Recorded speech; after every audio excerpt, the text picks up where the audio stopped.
Δεν είναι αλλιώς. Αναγκαστικά τώρα. Σήκω. Ναι, πρέπει να γίνει έτσι. Έλα μέσα, μπες μέσα. Όλα μέσα, πάμε. Είδες πιο κοντά μου τώρα, Να έρθω πιο μακριά, πιο μακριά από εδώ. Μωριγανιόλα πιο κοντά μου τώρα. Θέλω να έρθω πιο Να μακριά. σου πω, μήπως το μουνάκι σου κάνει παλαμάκια. Χωρίς πλάκα, τι πάει παλαμάκια αυτή τη στιγμή, αλήθεια τώρα. Ιου. Ιου. Ιου, απλά ιου. Γιατί ήω ότι τι είναι Τι διαστικό. γαμουνάκι. Κλαίρω. Σε πειράζει ρε θα μέσα. Σταμάτα. Τρολάρω τώρα εγώ, εντάξει, έχεις καταλάβει σε τρολάρω, Καταλαβαίνω, Σε ναι. πειράζω. Πρόσεξε όπως μου σου γύρω έξω.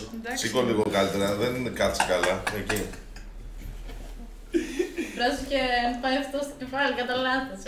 Κατά λάθος όμως. Κατά λάθος. Είναι κούφιο, δεν σπάει, μην αγχώνεσαι. Τρολεράς μεγάλα, έτσι τρολάς καβλαντής και έτσι πρέπει. Ποιος το γράψε? Το μουνί και το δελφίνι, πώς το λένε και το χταπόδι, όσο χτυπάς απλών, κάτι τέτοια που λένε.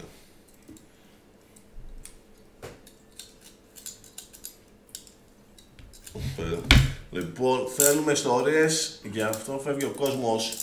Ο κόσμος φεύγει, τι ιστορίες θέλετε, τι ιστορίες. Αφού δεν έκατσε να διαβάσει. Πες μας το πιο ακριβό.